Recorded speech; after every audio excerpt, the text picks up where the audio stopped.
Hello.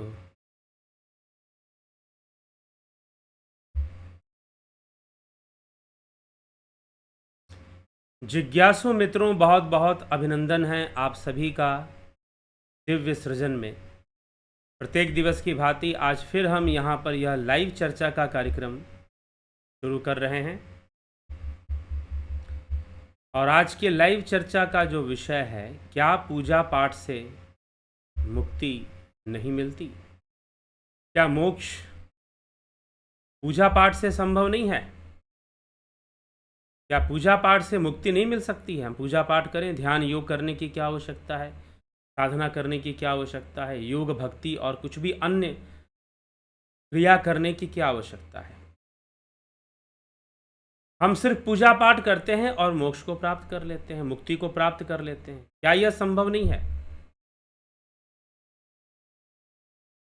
तो किसी महानुभाव ने ऐसा प्रश्न किया कि क्या हमारी मुक्ति में हम जो पूजा पाठ हमारा जो चलता है, रोज़ हम पूजा करते हैं, नहाते हैं, धोते हैं, फिर पूजा पाठ कर कर ही ऑफिस जाते हैं, या घर में जो गृहिणी है, जो हाउसवाइफ्स हैं, जो माँ है, वो क्या करती हैं कि नहाती हैं, धोती हैं और फिर पूजा पाठ करके ही कुछ दूसरा काम करती हैं। तो पूजा पाठ जो कर रहे हैं, क्या उससे मुक्ति नहीं मिल जाएगी? क्या उससे हमें मोक्ष प्राप्त नहीं हो जाएगा? तो चलिए इस बात को हम समझने का प्रयास करेंगे कि हमें इस विषय को कैसे समझना चाहिए। ठीक है? और पूजा पाठ करना या पूजा करना, पाठ करना, देवी देवताओं की पूजा, व्रत, उपवास, बहुत सारी चीज़ें हैं।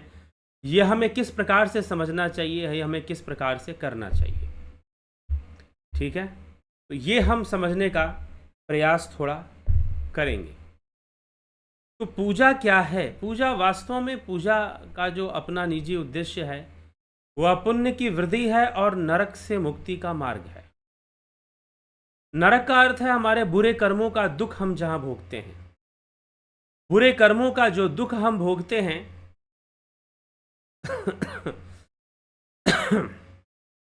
उससे जो मुक्ति का मार्ग है वो पूजा है। पूजा से मुक्ति होगी, लेकिन कौन सी मुक्ति होगी? बुरे कर्मों का जो दुख है, जो नरक के रूप में प्राप्त होता है। नरक वास्तव में एक अवस्था है। बहुत बुरे कर्मों को करने के कारण जीव नारकीय अवस्था में चला जाता है। कई बार वो इस संसार में, कुछ लोग कहते हैं कि नरक बाहर कहीं पर, अरे कई बार वो इस संसार में रहते हुए भी नरक जैसी जिंदगी ही जी रहा होता है। सारी पीड़ाएं सह रहा होता है, अनेकों कष्ट सह रहा होता है, अनेकों दुख सह रहा होता है, कोई उपाय नहीं होता, कोई विकल्प नहीं होता, कोई समाधान नहीं होता इस विषय का कि हम इस नरक से कैसे मुक्त होंगे या नरक से कैसे मुक्त होना है। तो कर्मों का बंधन है और कर्मों का फल जीव को भोगना ही पड़ता है, इसमें तनिक भी संशय नहीं है, नो डाउट। तो कर्मों का बंधन है और जो कर्म का बंधन है वही दुख का कारण बनता है। तो सर्वप्रथम हमें मोक्ष चाहिए, मुक्ति चाहिए, और हमें दुखों से मुक्ति चाहिए। ये दो विषय है। एक तो हमें मुक्ति चाहिए और हमें दुखों से मुक्ति चाहिए। तो पूजा पाठ मुक्ति का साधन बनेगा, लेकिन दुखों से मुक्ति का साधन बनेगा। परंतु दुख भी तो सुख के साथी हैं। सुख होगा तो दुख भी तो होगा जीवन में। ये एक ही सिक्के के दो पहलू हैं। सिक्का होगा तो दोनों होंगे, सुख भी होगा, दुख भी होगा। जीवन होगा तो सुख भी मिलेगा, दुख भी मिलेगा। यह प्राप्त होना ही होना है, इसमें कोई संशय नहीं है। अगर सुख होगा तो दुख भी होगा ही होगा। ऐसा नहीं हो सकता कि सुख हो और दुख ना हो, दुख हो और सुख ना हो, दोनों होंगे। तो पूजा पाठ नरक से मुक्ति का मार्ग अर्थात बुरे कर्मों से मुक्ति का मार्ग जरूर है। लेकिन अगर आप जन्म कर्म बंधन की बात करेंगे तो कर्म बंधन से हमें पूजा मुक्ति नहीं दिला सकता, क्योंकि वो खुद एक कर्म है। वह खुद एक कर्म है। तो इसलिए इस संसार में हमारे कर्म संतुलन की अवस्था में रहें।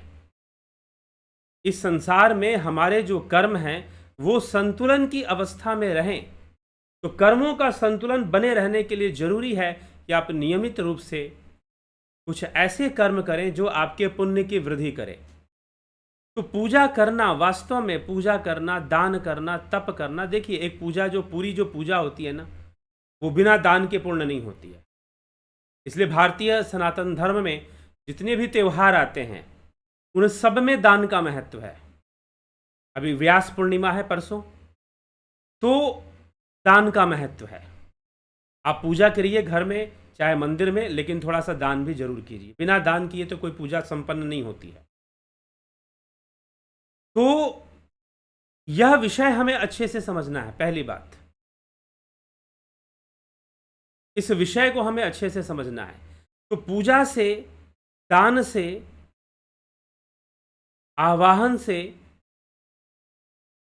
आवाहन करना, स्तुति करना, भोग लगाना, ये सब पूजा के अंग हैं। पूजा होती है उसमें ये सारी क्रियाएं होती हैं।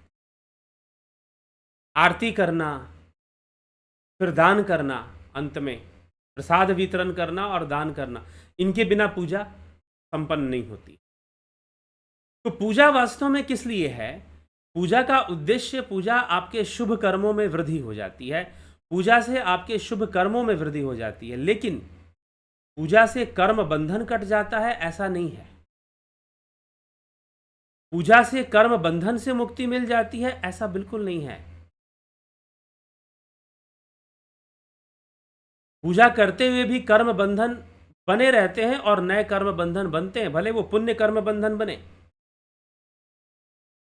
भले ही वो पुण्य कर्म बंधन बने, वो पाप कर्म बंधन नहीं होगा, पुण्य कर्म बंधन होगा, लेकिन बंधन तो है। चाहे पुण्य के रूप में हो चाहे पाप के रूप में हो, बंधन है। तो पूजा हमारे पुण्य कर्मों की वृद्धि करता है, सदकर्मों की वृद्धि करता है। पूजा के माध्यम से ये कार्य जरूर होता है और उसका फल हमें मिलता है। इसीलिए संसार में आकर भगवान श्री कृष्ण श्रीमद् भगवद गीता में ये नहीं कहते हैं कि आप पूजा मत करो, लेकिन पूजा करने से आपको परमधाम की प्राप्ति नहीं होने वाली। पूजा करने से आपको, परमधाम भी क्या है? परमधाम कोई हाइपोथेटिकल चीज नहीं है, कोई काल्पनिक चीज नहीं है। परमधाम, परमधाम भी एक योगी की अवस्था है जहां वो मुक्त हो जाता है, जहां सारे कर्म बंधनों से वो मुक्त हो जाता है, समाधि को प्राप्त कर लेता है, कैवल्य को प्राप्त कर लेता है, तब वो परमधाम को प्राप्त होता है। तो इसीलिए भगवान कहते हैं कि ये अपि अन्य देवता भक्ता जनता श्रद्धा अन्विता ते अपि मामेव कौन्ते जनते अविधि पूर्वकम, कि जो लोग देवी देवताओं की पूजा कर रहे हैं वास्तव में वह मेरी ही पूजा कर रहे हैं, क्योंकि देवी देवता भी मेरे ही प्रतिनिधि हैं।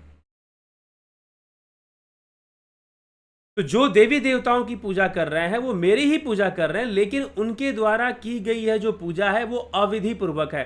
अविधि पूर्वक क्यों है? क्योंकि वो मुझे तत्व से नहीं जानते,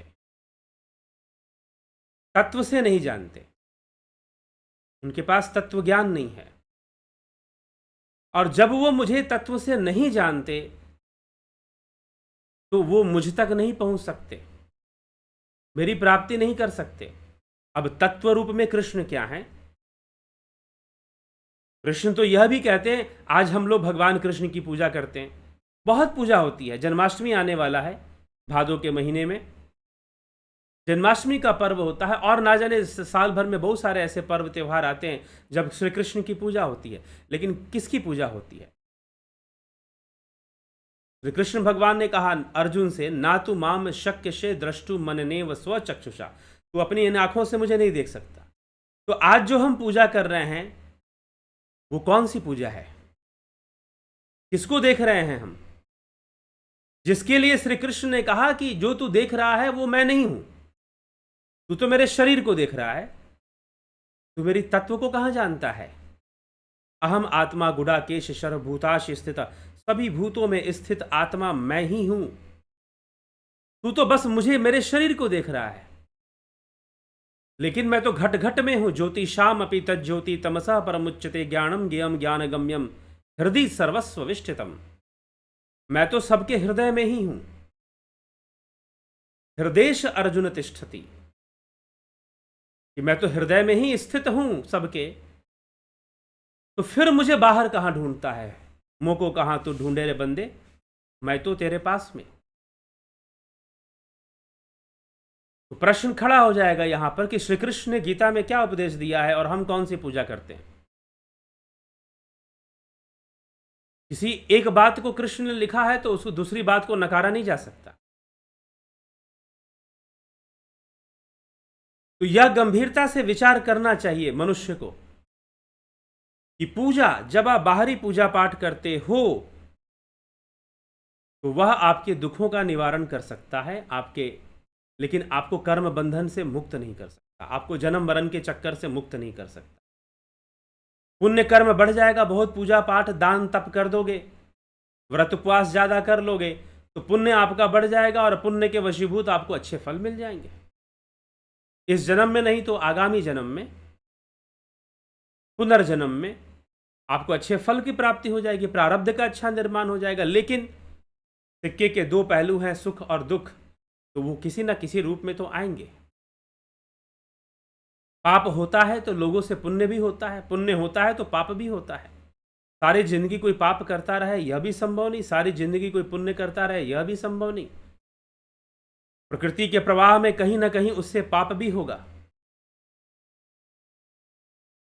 हाँ, कुछ लोगों का पापी रुझान बन जाता है, वो गलत बात है, कुछ लोग का पुण्य रुझान बन जाता है। इसीलिए मीमांसा शास्त्र कहती है कि हमें प्रतिदिन स्नान, संध्या, ध्यान और अग्निहोत्र ये क्रिया करनी चाहिए। प्रतिदिन स्नान, संध्या, ध्यान, अग्निहोत्र और थोड़ा सा दान, ये हमें प्रतिदिन करना ही करना चाहिए। ये प्रतिदिन होना ही होना चाहिए। ये प्रतिदिन होने से क्या होगा कि अनजाने में या वैसे भी हमसे जो पाप कर्म छोटे छोटे बनते रहते हैं वो बैलेंस होते रहेंगे, वो मिटते रहेंगे, उनको बैलेंस किया जाएगा, इसलिए आपका पुण्य वृद्धि होगा। तो पूजा करने का उद्देश्य पुण्य की वृद्धि है, लेकिन पुण्य भी बंधन है। इसलिए भगवान कहते हैं कि यज्ञ, हवन आदि, पूजा आदि जो भी क्रियाएं हैं श्रीमद् भगवद गीता में, उसे कर्तव्य समझ के करना चाहिए, निष्काम भावना से करना चाहिए। अगर वह निष्काम भावना से होता है तो वह भी योग हो जाता है, फिर निष्काम कर्म योग बन जाता है। वह भी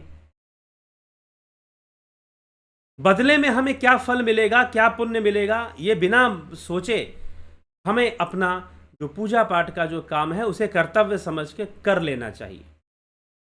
लेकिन जब बात आती है मुक्ति की तो बात यहां बदलेगी, क्योंकि मुक्ति का अर्थ है मुक्त होना, इंडिपेंडेंस, लिबर्टी, जिसको हम कहते हैं स्वतंत्र या मुक्त होना, बंधन, सारे बंधनों को तोड़ देना, यह मुक्ति है। तो अब संसार में बहुत सारे बंधन हैं और कई बार पूजा पाठ में भी हमें बंधन ही मिलता है, क्योंकि हम पूजा करते हैं सांसारिक उपलब्धियों के लिए। यहां तक कि हम ऐसे लोगों को, योगियों की शरण में या फिर साधु संतों की शरण में भी जाते हैं, गुरु की शरण में भी जाते हैं, तो ये भावना लेकर जाते हैं कि हमारा संसार अच्छा हो जाएगा, संसार में सारी सुख सुविधाओं की चीजें आ जाएंगी। जी नहीं, आप सुखी हो जाएंगे यह निश्चित है। अगर आपको कोई सही व्यक्ति मिल गया, कोई सही आश्रय प्राप्त हो गया, कोई सही व्यक्ति जो योग मार्ग का सही जानकार है वो आपको बता दे, तो निश्चय ही ऐसे व्यक्ति का संपर्क प्राप्त कर कर आप अपने मन को शांत कर लेंगे, आप अपने मन को स्थिर कर लेंगे और परमानंद का अनुभव भी आप करेंगे, अगर ऐसा संपर्क, ऐसा संयोग मिल गया तो। फिर पूजा करना भी सब सफल हो जाता है। इसलिए कहा गया, गुरु बिन माला फेरता, गुरु बिन करता दान, कहे कबीर निफल गया, गावहीं वेद पुराण। गुरु बिन माला फेरता, गुरु बिन करता दान, कहे कबीर निफल गया। क्योंकि गुरु बताता है वास्तव में दान का क्या महत्व है और दान कैसे करना चाहिए, कहां करना चाहिए, किस रूप में करना चाहिए। ऐसे ही सिर्फ प्रदर्शन के लिए दान नहीं कर देना चाहिए, कुपात्र को भी दान नहीं कर देना चाहिए।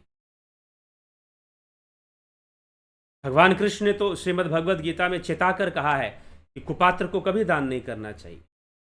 हाँ, कोई नीडी है, कोई ज़रूरतमंद है तो करना चाहिए।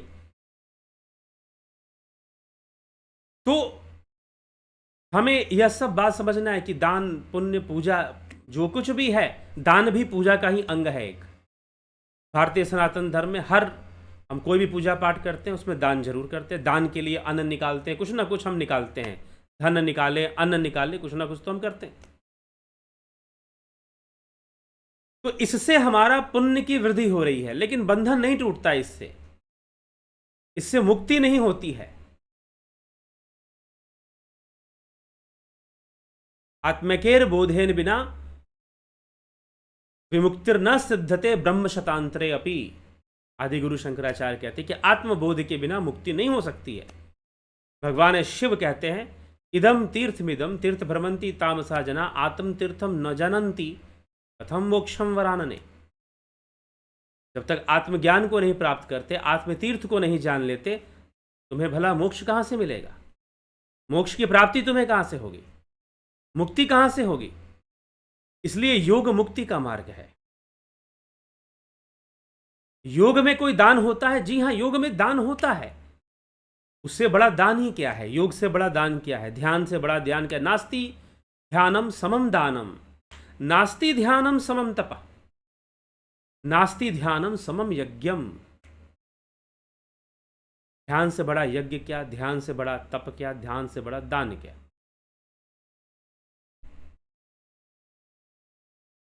तो योग अपने आप में बहुत बड़ा दान होता है कि हम किसी को मुक्ति का मार्ग बता दें। इससे बड़ा दान दूसरा नहीं हो सकता है।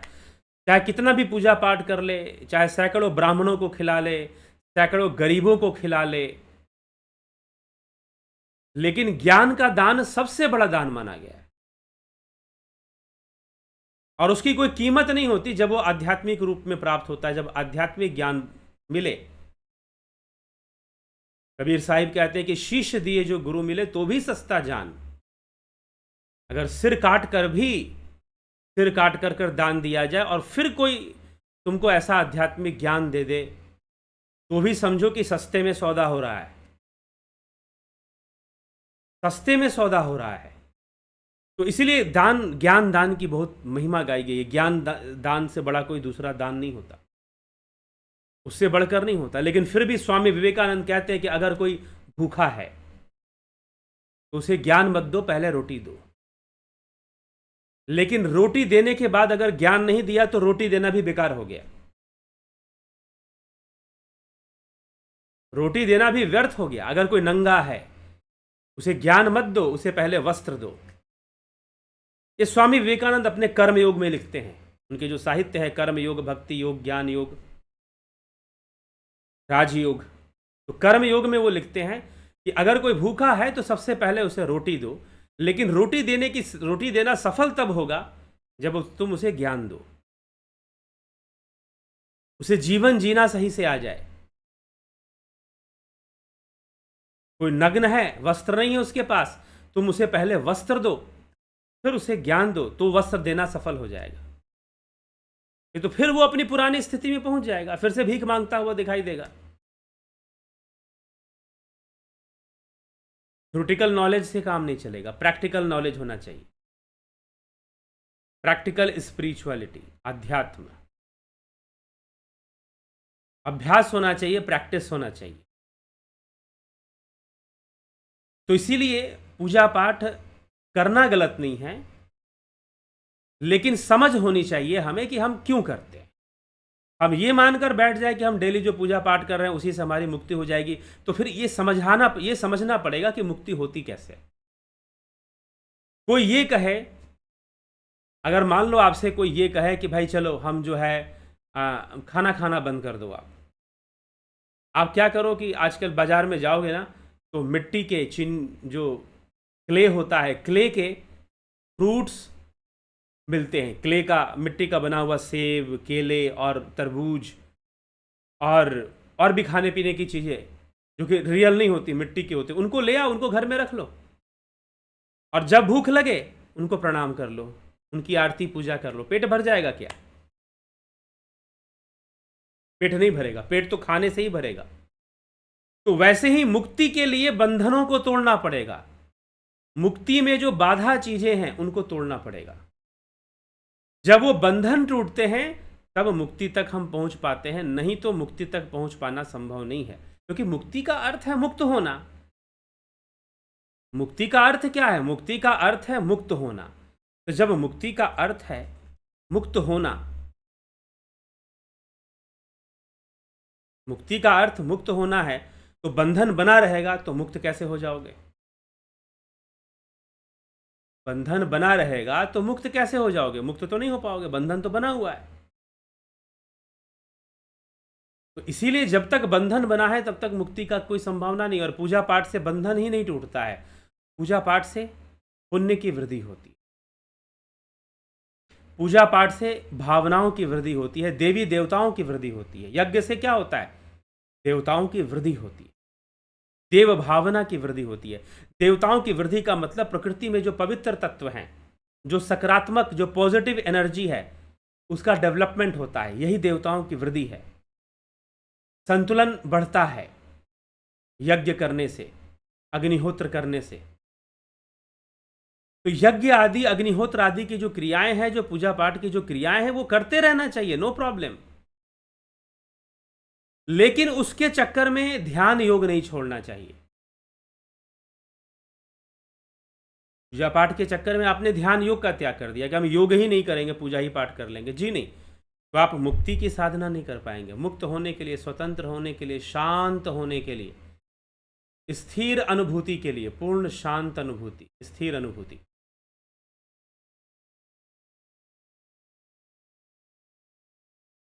स्थिर होने के लिए हमें योग मार्ग पर चलना पड़ेगा, ध्यान योग मार्ग पर चलना।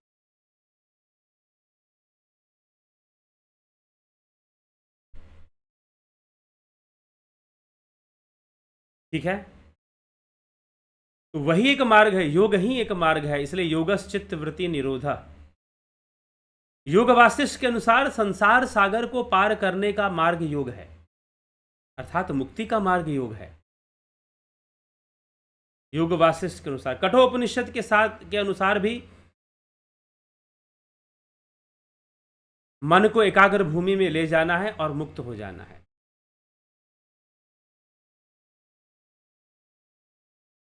तो जितने बंधन हैं हमारे संसार में, अनेकों बंधन बने हुए हैं, उन बंधनों को खत्म करने से मुक्ति होगी।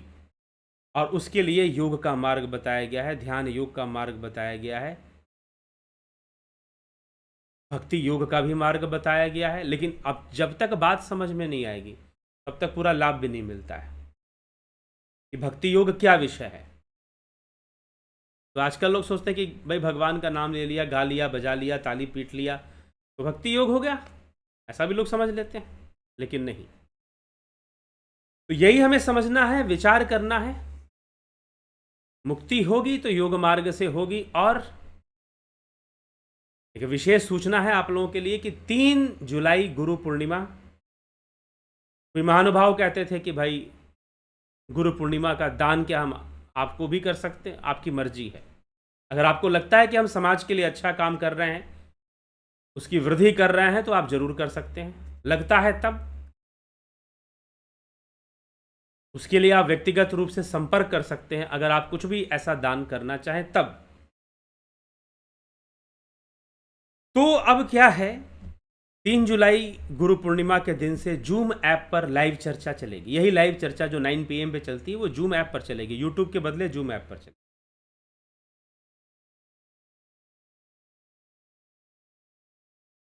ठीक है, उसका लिंक आपको मिलेगा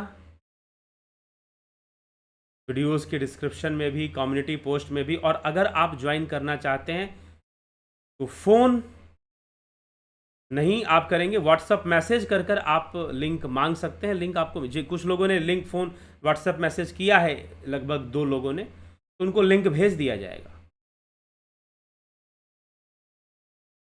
ठीक है, तो लिंक आपको भेज दिया जाएगा और आपने उसको ज्वाइन करना है। 3 जुलाई रात्रि 9 PM पर बहुत महत्वपूर्ण विषय पर चर्चा होगी। ज्वाइन कर कर आप उसका पूरा पूरा लाभ उठाएं। देख लें जूम ऐप में कैसे ज्वाइन करते हैं, ऑडियो वीडियो कैसे ज्वाइन करते हैं, उस सब की भी आप ज़रूर देख लें। चलिए, और ध्यान योग का जो कोर्स है 20 जुलाई से शुरू होगा, उसकी भी ज्वाइनिंग आप ले सकते हैं। आपकी टिप्पणी, आपके कमेंट्स पढ़ लें। संतोष कुमार जी, बहुत अभिनंदन है। संतोष गुप्ता जी, ओम तत्सत। सतीश मास्टर जी, योगेंद्र पंडित, रतन सिंह, गोविंद प्रसाद नीमा, विनोद के सूद, अवनी प्रधान,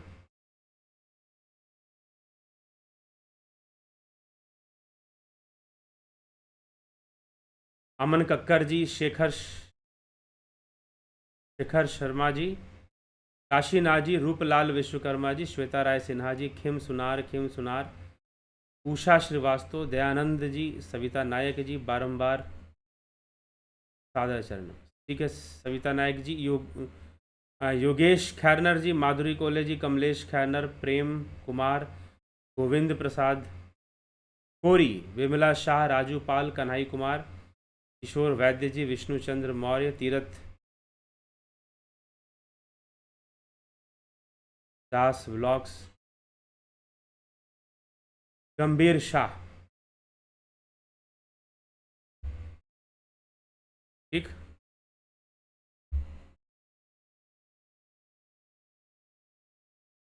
तो ये सब है।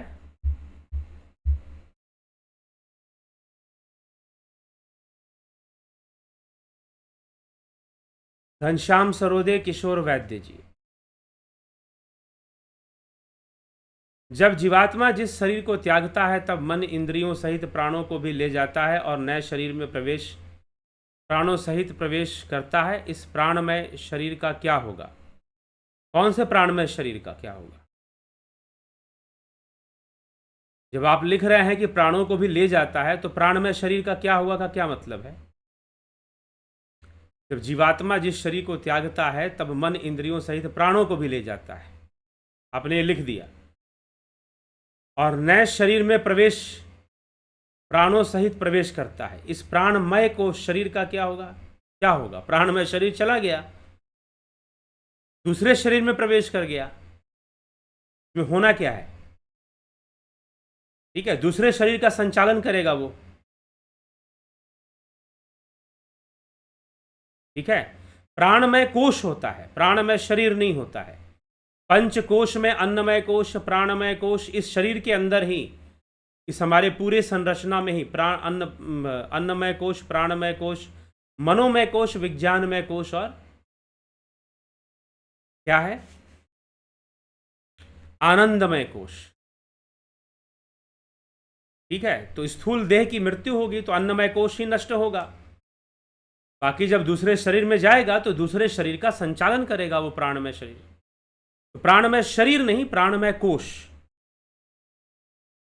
प्राणमय कोश, प्राणमय शरीर की चर्चा कहीं नहीं है, ना उपनिषदों में है, ना विवेक चूड़ामणि में है, कहीं पर इस शब्द का प्रयोग नहीं है। प्राणमय शरीर, प्राणमय कोश। हाँ, कोई वर्तमान में कोई लेखक अपनी किताब में प्राणमय शरीर लिख जाए, वो एक अलग बात है।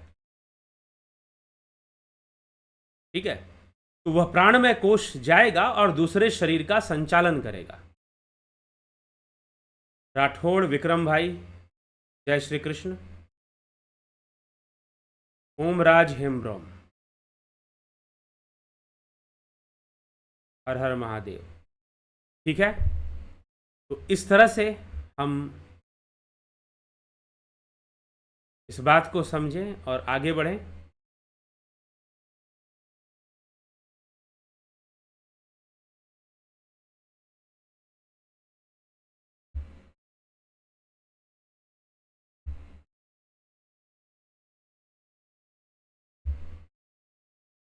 चलिए,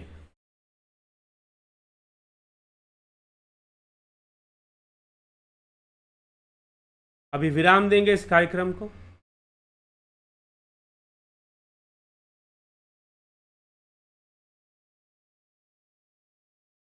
आप सभी का बहुत बहुत आभार। 3 जुलाई गुरु पूर्णिमा के दिन हम जूम ऐप पर इस सभा को करेंगे, लाइव चर्चा को करेंगे। ओम तत्सत सभी को।